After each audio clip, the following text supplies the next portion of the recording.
Barangkali itu saja yang bisa kita bahas. Ada yang mau ditanyakan, kami persilakan beberapa pertanyaan. Silakan, saya kasih waktu.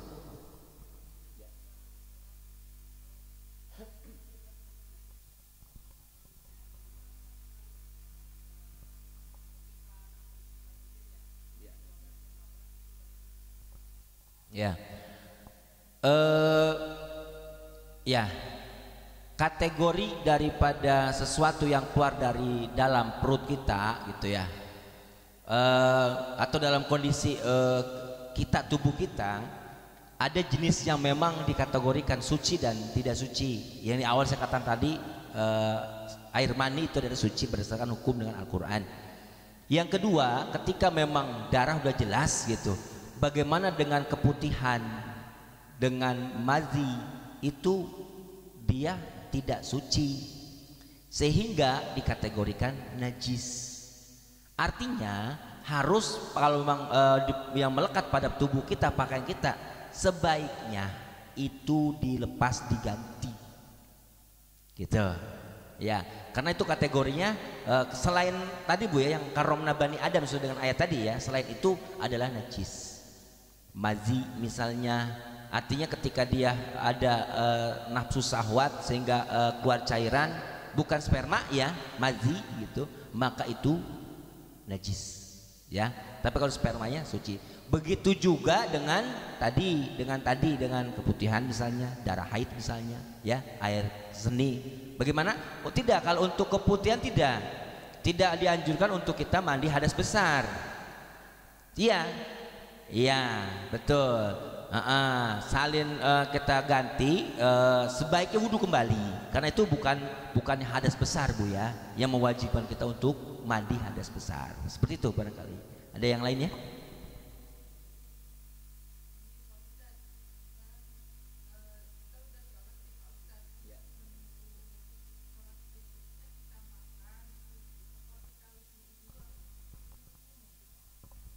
Iya.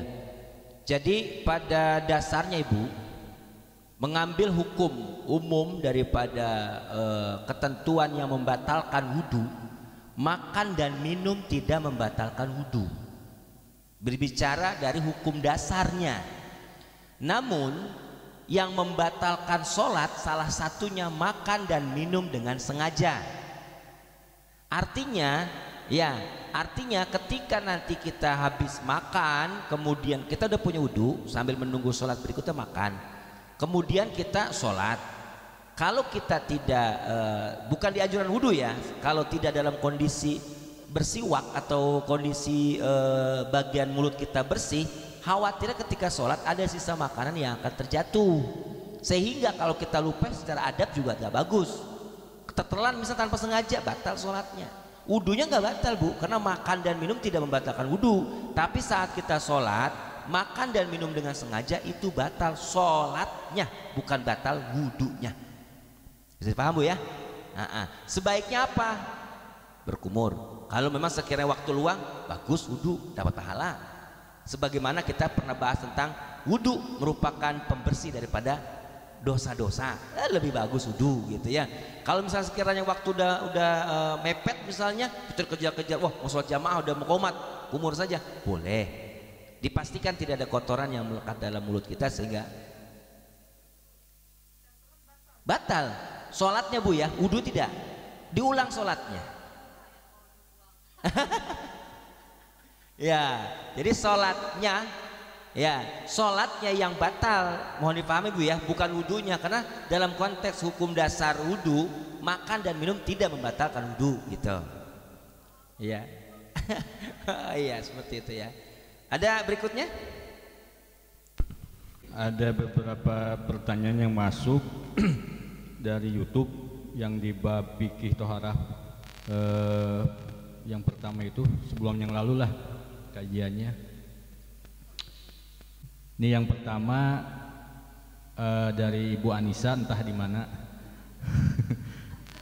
Assalamualaikum Pak Ustadz, izin bertanya,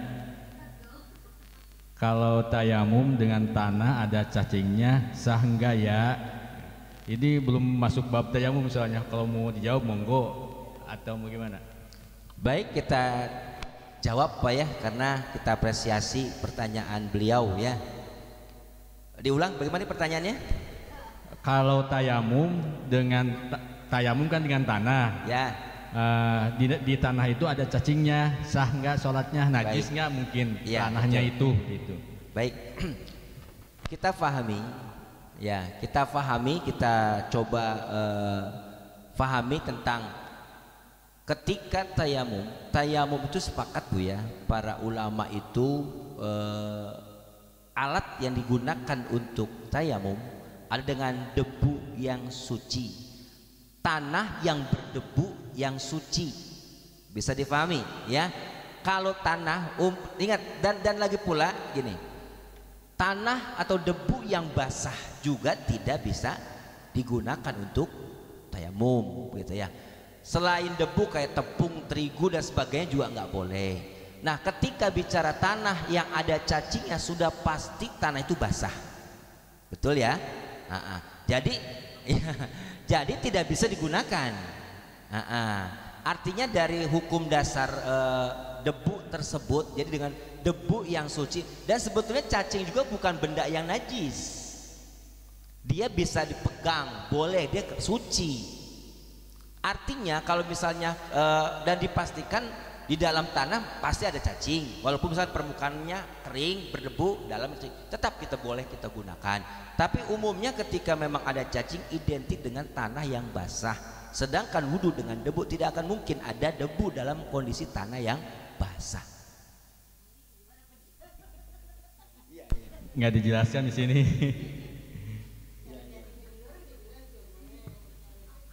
Mungkin saya lanjut ya sebelum ke ibu-ibu. Pertanyaan kedua ini nggak jelas namanya siapa, tapi pertanyaannya lumayan bagus nih. Assalamualaikum Pak Ustadz, semoga sehat selalu. Kalau sedang melakukan perawatan wajah yang memerlukan waktu selama 8 jam dan selama perawatan tersebut tidak boleh terkena air, apakah boleh tayamum untuk melakukan sholat? Terima kasih Ustadz. Saat perawatan kemudian mau sholat atau tibanya waktu sholat, karena waktu perawatan lama, cukup panjang waktunya adalah 8 jam. Udah pasti pertanyaan ibu-ibu ya, perawatan soalnya. Ya baik, kalau kita bicara tentang syarat daripada tayamum, akan saya sampaikan di sini Pak ya, bentar. Nanti akan mungkin terjawab berkaitan kepada semua pertanyaan berkaitan ke tayamum ya, insya Allah. Syarat tayamum itu pertama Islam, tamyiz, orang yang sudah berakil balik gitu ya. Tidak adanya perkara yang menghalangi sahnya tayamum, misalnya haid, nifas gitu ya. Mencari air sekelilingnya nggak ada, artinya nggak ada air gitu, boleh dengan tayamum. Tidak adanya najis pada anggota badan, kalau ada najis di anggota badan dibersihkan dulu gitu. Kemudian masuknya waktu, jadi kalau belum waktunya masuk waktu sholat nggak boleh tayamum. Kumandang azan baru tayamum, syaratnya. Nanti akan kesana nanti arahnya. Kemudian harus dengan debu yang suci, murni, tidak tercampur perkara lain yang dapat menghalangi menyentuhnya debu para anggota tayamum. Debunya tidak musta'mal, belum pernah dipakai oleh kegiatan bersuci lainnya.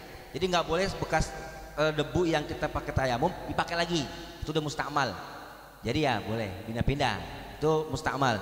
Kemudian debunya tidak basah, itu tadi saya katakan. Kemudian harus ada keinginan, memang sengaja niat tayamum. Nah kemudian untuk tayamum yang tadi di alasannya memang ada uzur Bu ya, adanya uzur atau terhalang oleh sebab sakit misalnya, ketidakdapatan air misalnya, ada air sedikit tapi ada yang lebih penting misalnya, itu boleh dengan tayamum. Nah ketika perawatan tidak ada uzur yang membolehkan saat perawatan bertayamum, itu pertama jawabannya. Jadi tidak boleh karena tidak ada uzurnya di dalamnya. Harusnya bagaimana saat itu? Ibu-ibu tuh ada waktu dispensasi untuk tidak ibadah. Gunakan waktu perawatan saat memang kondisi kita tidak beribadah gitu. Mau seharian penuh 7 hari 7 malam bebas gitu. Jadi solusinya jawabannya untuk perawatan tidak ada rukhsah. Artinya bukan berarti perawatan boleh tayamum, tidak. Arti tetap wudu, tetap wudu.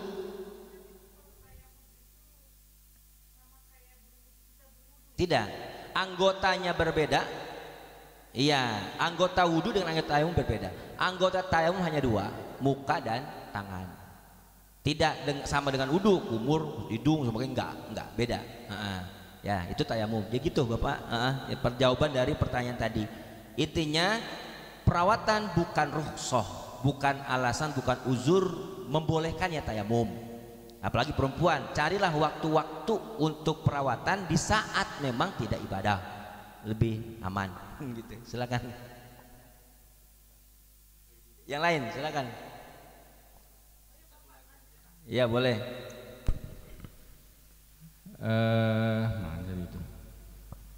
Assalamualaikum Pak Ustadz. Kalau ini kayaknya ibu-ibu juga nih. Kalau baju gamis sampai kena tanah, najis tidak? Nah ini. Ya betul. Jadi gini, sifat tanah saya katakan tadi ya, tidak selamanya tanah kondisi itu bernajis. Ya. Artinya sifat dasarnya daripada tadi awal kita bahas tentang benda-benda suci, tanah itu suci. Hukum dasarnya. Ketika dia terkena najis akan mengubah menjadi najis. Ketika gamis atau pakaian yang panjang terkena tanah dan jelas kita tahu tanah itu bernajis misalnya, ya saya sependapat dengan maksudnya sesuai dengan keterangan bahwa dalam hal ibadah pakaian harus suci, berarti itu bernajis ya. Ketika ada pendapat yang mengatakan ketika dia tersapu lagi dengan tanah lainnya gitu ya, yang suci, dia menjadi suci misalnya. Kesucian sesuatu ketika kita tayamum pun ada niat. Ketika tidak ada niat tetap tidak dikategorikan sebagai suci karena ada unsur niat untuk bersuci atau mensucikan gitu Bu. Ketika kita tanpa ada kesengajaan gitu, tanpa ada kesengajaan dengan sendirinya dan kita tidak tahu kadar najisnya itu harus memang dibasuh, apakah hanya harus dengan disapu seperti itu. Menurut pendapat saya, kalau memang tanahnya itu suci, maksud tidak ada najisnya, maka si gamis itu suci. Kayak debu yang bertebaran. Debu yang bertebaran kita tidak pungkiri Bu. Tidak hanya gamis bagian bawah, tubuh kita pun yang melekat dalam tubuh kita pasti kena debu. Pertanyaannya, debu tersebut dengan sendirinya dia terbang ke bentuk benda suci, tidak jadi masalah, tidak menjadi najis baju kita, Ibu ya.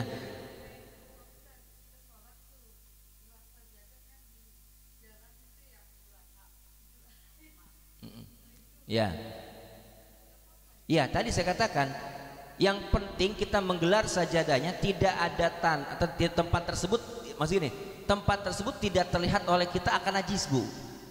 Artinya kalau mau ada najis kita bergeser, jangan di situ, gitu. Bisa dipahami ya? Kalau misalnya sekiranya ada najisnya, kita jangan di tempat yang ada najisnya, gitu. Dan insya Allah mudah-mudahan ya, insya Allah biasanya pasti akan disteril, disiram, terus dibersihkan lah insya Allah. Artinya tidak dalam kondisi bernajis. Kalau misalnya kita ada bagian tanah yang tempat kita sholat terus ada najisnya, jadi tempat itu. Walaupun kita pakai sajadah, tetap saja kategorinya. Ya. Jadi tempatnya itu gitu ya. Nah kembali ke tadi pertanyaan. Artinya kalau memang sekiranya tanah itu suci ya, maka tidak menjadi najis. Sebagaimana debu yang bertebaran. Tapi kalau memang sekiranya itu ada najisnya, menurut pendapat saya tetap dia dalam kondisi najis. Artinya kotor gitu Pak ya, yang memang harus diganti kalau hendak melakukan ibadah sholat.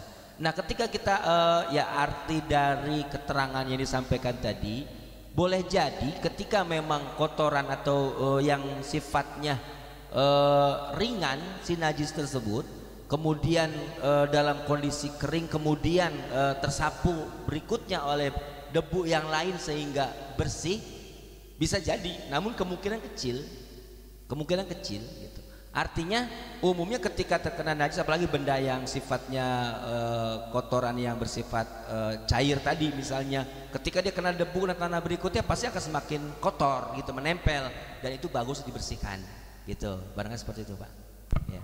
Ya cukup Pak, nanti yang lainnya minggu depan aja ya dibahasnya.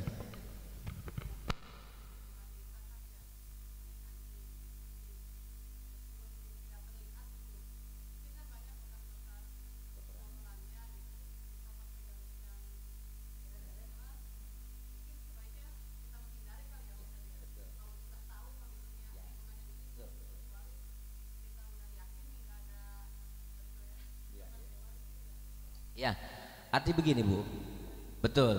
Jadi ketika memang kondisi lingkungan yang memang sekiranya sudah kita ketahui tentang tadi misalnya banyaknya kayak di peternakan, misalnya berkunjung di peternakan supaya kotoran yang terserak kemana-mana walaupun nggak kelihatan oleh kita, mungkin bercampur dengan debu dan sebagainya, agar lebih aman menghindarinya, kehati-hatian kita sekiranya bisa pakai pakaian yang sekiranya tidak bisa tidak sampai menjulur ke bawah yang pada akhirnya menyentuh daripada tanah yang kita lintasi. Memang sering mungkin lalu lalangnya hewan atau mungkin kotoran dan sebagainya gitu ya. Namun kita sebagai seorang muslim atau muslimah, kehati-hatian, kewaspadaan perlu untuk menjamin kesahan daripada ibadah. Karena kita kapanpun tibanya waktu sholat, kita misalnya dalam perjalanan misalnya kan nggak kudu harus pulang. Artinya kalau sekiranya kita pastikan pakaian kita suci, itu kan bisa langsung melaksanakan ibadah gitu barangkali Bu ya. Kehati-hatiannya kita lebih kepada upayakan tidak memakai pakaian yang sampai menjulur ke bawah begitu ya, sehingga jangan sampai nanti kita ya, atau kita angkat sedikit lah gitu, seperti itu. Jangan sampai nanti terkena tanah yang memang kita tahu secara pasti bahwa itu banyak kotoran hewan yang lalu lalang, lebih aman kita seperti tadi. Itu satu saja. lagi ini kayaknya Pak, ini berkaitan dengan tetangga kita juga nih.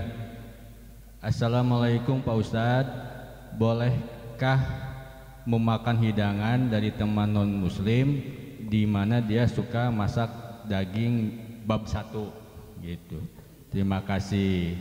Jadi intinya gitu Pak, mungkin dia punya temannya non muslim suka masak masakan biasa suka dibagi gitu kan, tapi di sisi lain dia suka masak daging BAB juga gitu. Apakah dibolehkan gitu? Ya. Ya, baik. Jadi bagaimana hukumnya ketika kita mendapatkan kiriman hidangan dari saudara tetangga kita lah yang berstatus memang non, kemudian sering mengkonsumsi dan memelihara hewan yang memang diharamkan gitu, apakah boleh kita konsumsi atau kita makan begitu barangkali ya? Ya, baik. Ya, ketika memang ketika kita memang banyak, ada dua pendapat kalau menurut saya. Yang pertama itu hukumnya boleh saja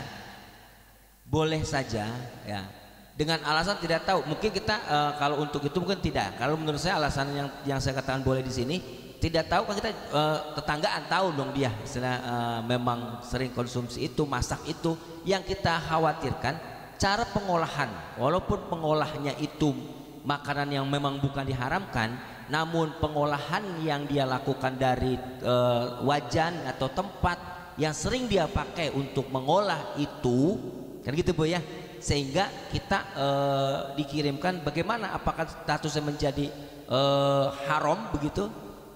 Pendapat saya mengatakan yang pertama, boleh kita makan dengan alasan satu, barangkali lebih kepada husnuzon. Artinya boleh jadi kita kan tidak tahu Bu ya, mohon apa kita juga mungkin detail masaknya pakai kuali yang kemarin masak itu, bukan kan, nggak juga gitu.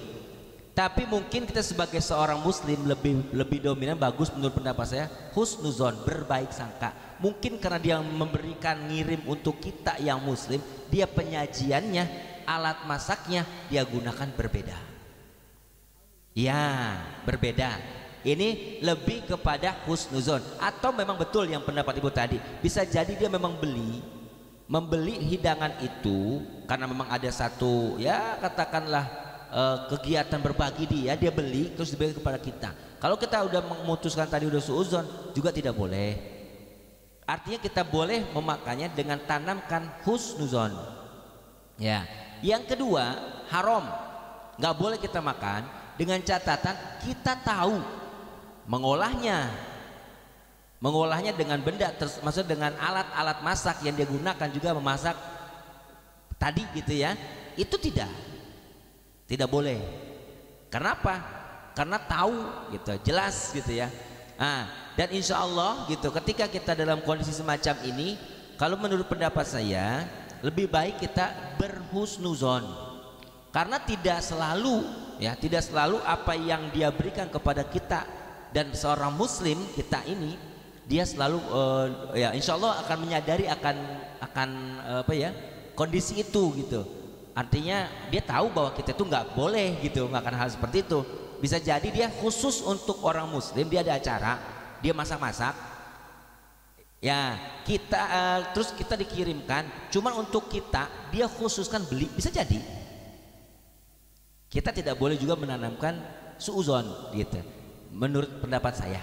Jadi intinya tanamkan sifat husnuzon dulu, berbaik sangka, ya sudah kita terima, kita konsumsi, kita makan. Nah, kalau misalnya kita tahu dengan jelas gitu ya, atau misalnya ada sumber terpercaya yang kita bisa yakini, itu tidak boleh, haram, karena akan pasti bercampur gitu ya. Kan tidak akan bersih cuma dicuci dengan sunlight saja tidak bersih gitu ya. Gitu, harus dengan debu gitu ya, dengan debu yang suci gitu ya. Seperti itu barangkali Bu ya. Jadi intinya dua jawaban saya, bersifat husnuzon berarti boleh kita tanamkan, kita makan.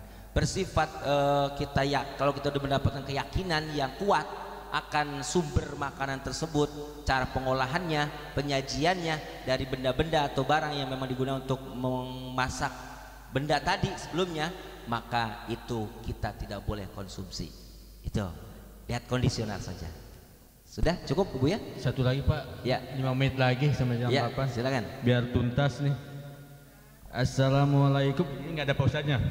Assalamualaikum WRWB ini Bu. Ya, Assalamualaikum warahmatullahi wabarakatuh. Mau tanya Pak Ustadz, ada pausanya. Apakah suami istri bersentuhan batal wudunya? Gitu. Baik. Pendapat saya, mari kita tengok ya dalam surah Al-Maidah ayat 6 Bu. Bismillahirrahmanirrahim. Di sini ada satu ayat yang menjelaskan ya. Ya ayyuhallazina amanu idza qumtum ilas shalah faghsilu wujuhakum wa aydiyakum ilal marafiq wamsahu bi ru'usikum wa arjulakum ilal ka'bain wa in kuntum junuban fatahharu wa in kuntum mardu aw ala safarin aw jaa ahadum minkum minal gha'id aw lamastumun nisa falam tajidu ma'an fatayammamu sa'idan thayyiban. Kita simak kalimat di sini. Ketika kita atau kalian dalam kondisi sakit, dalam perjalanan dan tidak dapati daripada air gitu ya, atau kita keluar dari kamar kecil gitu ya, dari kakus gitu ya, kemudian menyentuh perempuan, aula mastumun nisa gitu ya, aula mastumun nisa, ini kategorinya menyentuh daripada perempuan yang bukan muhrim tanpa penghalang, itu membatalkan wudu. Ya, menurut Imam Syafi'i dengan catatan tidak ada penghalang, tapi bila ada penghalang itu tidak batal. Berdasarkan keterangan ini bahwa kalimat tidak, ya betul tadi, menurut pendapat imam lain, kalimat bersentuhnya di situ kalau tidak berhubungan badan, kalimat junuban tadi, maka tidak batal. Tapi menurut pendapat Imam Syafi'i bahwa menyentuh kulit laki-laki dan perempuan yang bukan muhrim itu dapat membatalkan wudu ya, membatalkan wudu. Pendapat beliau banyak sekali diutarakan. Walaupun ada keterangan Ibu, pada satu riwayat Rasulullah SAW dalam hadisnya dari Aisyah Bu ya. Ketika Rasulullah SAW bersama dengan Aisyah itu ketika tertidur dengan Rasulullah, bangun nyariin Rasul. Kemudian dia dapati Rasulullah sedang sholat dan menyentuh telapak kaki Rasulullah. Dalam kondisi Rasulullah itu telapak kakinya tegak berdiri, sedang sujud menyentuh. Dan Rasulullah tidak wudu kembali gitu. Artinya tetap sholat gitu ya, tetap sholat. Itu dalil yang mengatakan bolehnya bersentuhnya kulit laki-laki dan perempuan termasuk istri gitu ya, yang bukan belum istri, itu tidak membatalkan wudu. Itu dalil yang mengatakan seperti itu. Namun menurut Imam Asy-Syafi'i ya, di dalam kitabnya gitu ya, dalam Imam An-Nawawi maksud saya, dalam kitabnya Al-Majmu' Syarah Al-Muhazzab juz 2, itu dikatakan bahwa menyentuh kulit laki-laki dan perempuan membatalkan wudu. Redaksi bahasa menyentuhnya Rasulullah, Aisyah dengan Rasulullah yang tadi berdasarkan dalil membolehkannya, tidak batalnya wudu maksud saya, itu bisa kemungkinan karena pengertian lamastum itu banyak makna. Menurut ahli balaghah dalam bahasa Arab gitu ya, itu bisa bersifat menyentuhnya ada penghalang. Artinya Aisyah bisa kemungkinan ketika Rasulullah salat, beliau berselimut menyentuh kaki Rasulullah dengan beralaskan selimut, karena bermakna demikian. Jadi tidak dipastikan, jadi makna menyentuh itu dalam konteks bahasa itu dua makna gitu. Jadi bersentuh langsung seperti junub gitu Bu ya, kita berhubungan badan. Ada yang memang bersentuh namun ada penghalang. Nah, tentunya Imam Syafi'i menjelaskan tidak bersentuhnya, tidak membatalkannya wudu bersentuhnya kulit laki-laki berkhusus kepada suami istri, karena kemungkinan dari hadis tersebut bermakna memiliki penghalang. Pada umumnya orang tempat tidur memiliki selimut. Bisa jadi ketika beliau menyentuh Rasulullah dalam kondisi Aisyah menggunakan selimut. Jadi kalau kita merujuk pendapat Imam Syafi'i, bersentuh kulit laki-laki dan perempuan yang bukan muhrim termasuk istri itu batal wudu, dengan catatan tidak ada penghalang. Kalau ada penghalang tidak batal. Walaupun menurut pendapat mazhab Maliki itu tidak batal gitu ya, Hanafi tidak batal gitu ya. Namun perlu kita ketahui penjawaban daripada alasan Imam Syafi'i itu itu membatalkan wudu karena bukan muhrim dan tak ada penghalang. Tapi kalau kasus Aisyah menyentuh Rasulullah kakinya, itu Rasul tidak wudu kembali, bisa jadi bersentuhnya itu memiliki makna dua. Bersentuh langsung, bisa bersentuh dengan adanya alas atau penghalang, sehingga bisa jadi Rasulullah tidak batal sholatnya, tidak ulangi sholat, tidak wudu lagi.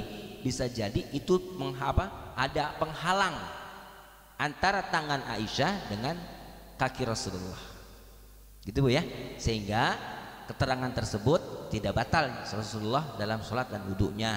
Tapi kalau memang tanpa penghalang, tanpa kecuali, itu menurut Imam Syafi'i batal ya. Jadi kalau misalnya kita udah sholat, udah mau sholat nih Bu, misalnya mau sholat asar, suami pulang cium tangan pakai penghalang, pakai mukenanya gitu, biar tidak batal. Karena kalau misalnya langsung batal wudunya Ibu ya. Itu saya barangkali Bapak, lebih detailnya nanti karena waktu juga terbatas ya, nanti kita lanjut kembali ya.